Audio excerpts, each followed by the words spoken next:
삶의 지혜와 진리를 찾는 모든 분들, 안녕하세요. 우리는 매일 숨을 쉬고 심장이 뛰는 기적 속에서 살아가지만 때로는 그 생명의 근원이 얼마나 신비하고 경이로운지 잊고 지내곤 합니다. 오늘 우리는 생명의 가장 깊은 곳에 숨겨진 비밀, 바로 우리 몸의 모든 세포 안에 새겨진 놀라운 설계도를 함께 들여다보고자 합니다. 생명의 깊은 비밀 속으로 여행을 떠나기 전 오늘 이야기에 공감하신다면 좋아요와 구독으로 더 많은 분들과 지혜를 나눠주시길 부탁드립니다. 지식을 나누는 이 작은 행동이 하나의 빛이 되어 진리를 찾는 여러분의 여정에 축복과 은혜가 늘 함께하기를 기원합니다. 자, 이제 생명의 청사진 DNA의 세계로 들어가 보겠습니다. 20세기 중반, 인류는 생명에 대한 이해를 근본적으로 바꿀 위대한 발견을 하게 됩니다. 1953년 왓슨과 크릭이라는 두 과학자가 DNA라는 분자가 마치 꽈배기처럼 꼬인 사다리, 즉 이중나선 구조를 가지고 있다는 사실을 밝혀낸 것입니다.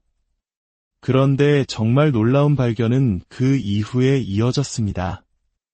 이 DNA라는 긴 사다리를 구성하는 4가지 화학물질, 즉 염기들이 단순한 화학물질이 아니라는 것이 밝혀졌습니다. 이 4가지 염기는 마치 우리가 사용하는 언어의 문자와 같은 역할을 하고 있었습니다. 생각해 보십시오. 우리가 사랑이라는 단어를 읽을 때 그 의미는 종이에 쓰인 잉크의 화학적 성분이 아니라 시옷, 리을, 이응이라는 문자가 특정 순서로 배열되었기 때문에 생겨나는 것과 같습니다. 컴퓨터가 0과 1이라는 2개의 숫자의 조합으로 세상의 모든 정보를 처리하는 것과도 같습니다. DNA도 마찬가지였습니다. 중요한 것은 4가지 염기라는 화학물질 그 자체가 아니라 그 물질들이 배열된 순서였습니다.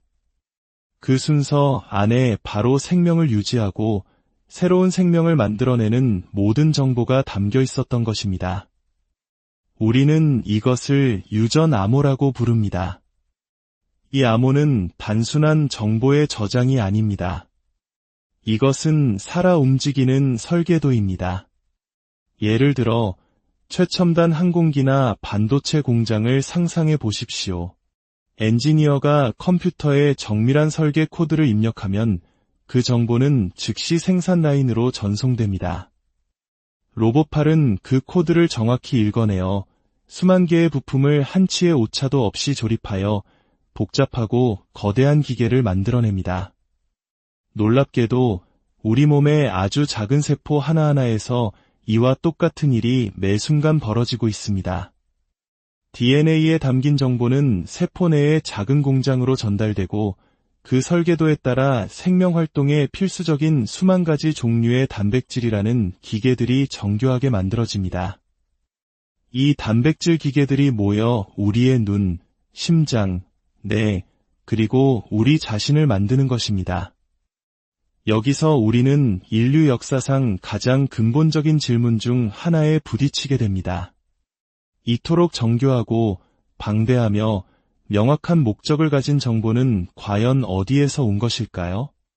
이 생명의 언어는 누가 쓴 것일까요?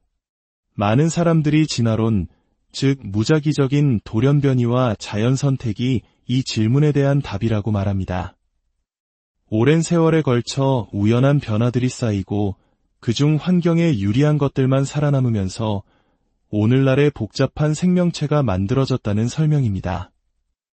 하지만 이 설명은 정보의 기원이라는 문제 앞에서 큰 난관에 부딪힙니다. 다시 컴퓨터 프로그램의 비유로 돌아가 보겠습니다.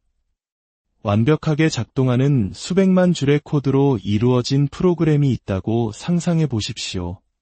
만약 여러분이 그 코드의 0과 1을 무작위로 눈을 감고 바꾸기 시작한다면 과연 어떤 일이 일어날 가능성이 높을까요? 우연히 더 새롭고 뛰어난 프로그램이 탄생할까요? 아니면 기존 프로그램에 오류가 생기거나 아예 망가져 버릴까요? 상식적으로 우리는 후자의 가능성이 압도적으로 높다는 것을 압니다. 의미 있는 정보의 배열은 극히 드물고 무의미한 배열은 거의 무한대에 가깝기 때문입니다.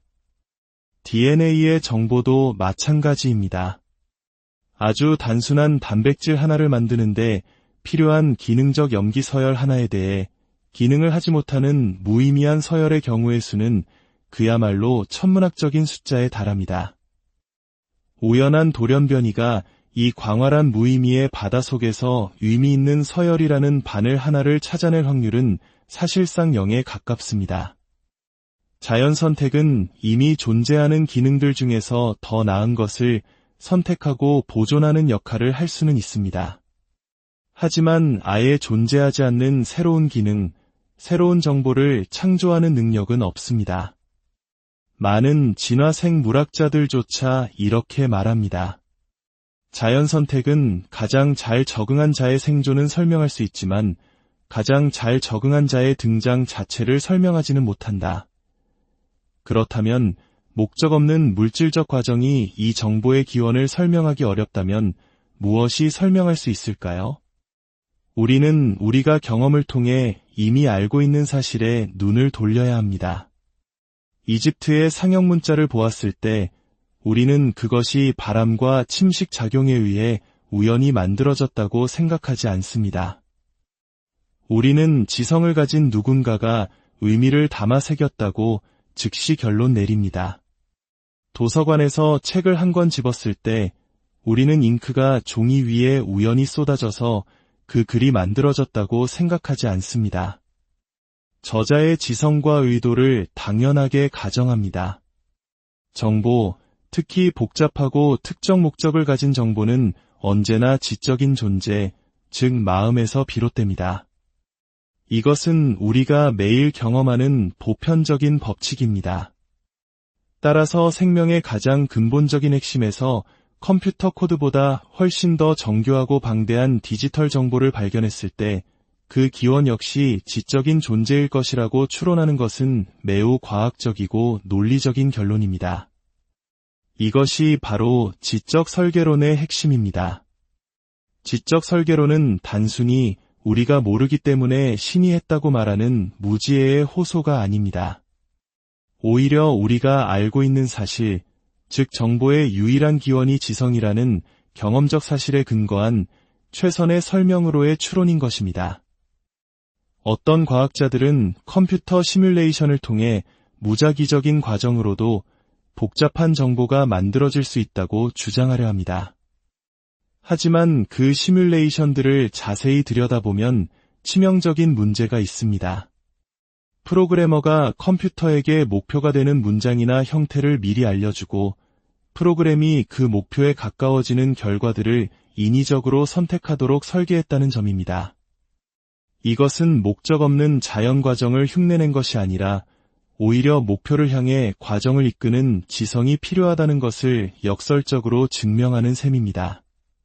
그렇다면 왜 많은 과학자들은 이 아이디어를 받아들이기를 주저할까요? 그것은 많은 경우 과학이 세상은 오직 물질로만 이루어져 있다는 철학적 전제, 즉 유물론적 세계관 위에서 작동하기 때문입니다. 이 세계관 안에서는 지성이나 의식과 같은 비물질적인 존재가 근본적인 원인이 되는 것을 허용하기 어렵습니다. 하지만 한번 생각해 보십시오. 우리의 의식, 우리의 마음이야말로 우리가 아는 가장 확실하고 직접적인 실체입니다. 우리는 외부 세계에 대한 그 어떤 지식보다도 우리에게 생각하는 마음이 있다는 사실을 더 확실하게 합니다. 과학이라는 위대한 학문 자체가 바로 지적인 마음의 산물입니다. 이런 마음의 존재와 그 능력을 과학적 설명에서 처음부터 배제하는 것이 과연 합리적일까요? 생명의 언어, DNA에 새겨진 이 정교한 암호는 우리에게 눈먼 우연이 아닌 위대한 지성, 즉 설계자의 존재를 가리키고 있습니다. 그것은 우리에게 질문을 던집니다. 이 거대한 설계 앞에서 우리는 어떤 자세로 서야 하는가? 이 발견은 우리 주변의 세계와 우리 자신을 다시 한번 깊은 경이로움과 경외심으로 바라보게 합니다. 오늘 이 깊은 탐구에 함께 해주셔서 감사합니다.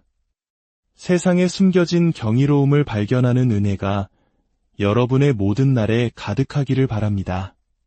다음 이야기에서 다시 만날 때까지 늘 강건하시고